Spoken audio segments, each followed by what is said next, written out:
F'sena waħda l-Malta Enterprise approvat fi proġetti daqskemm kienu approvati f'7 snin.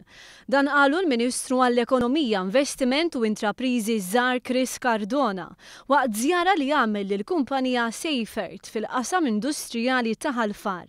Il-Ministru Cardona qal li l-ekonomija ta' pajjiżna marret il-qudiem fl-2013 meta l-prodott gross domestiku kiber bi 2.4% meta mqabbel ma tkabbir miżeru ta' 0.6% li kien hemm fl-2012.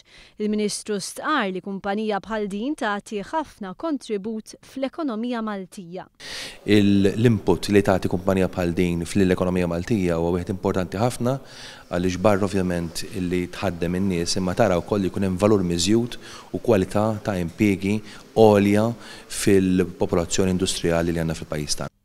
Din il-kumpanija tiffaċċja ħafna sfidi fosthom il-kontijiet tad-dawl u ilma. Waħda mill-isfidi għan negozji Maltin kif stqar il-General Manager u Engineer ta' Seyfert Ruben Kuxkiri.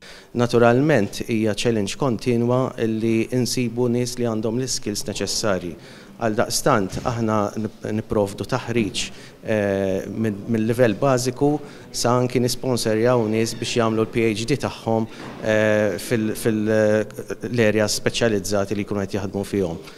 Challenges oħra naturalment huma l-ispejjeż tal-operat, fosthom l-ispejjeż tal-enerġija li bla dubju ta' xejn huma spejjeż li wieħed irid jikkonsidra meta jkun qed jimmanifattura.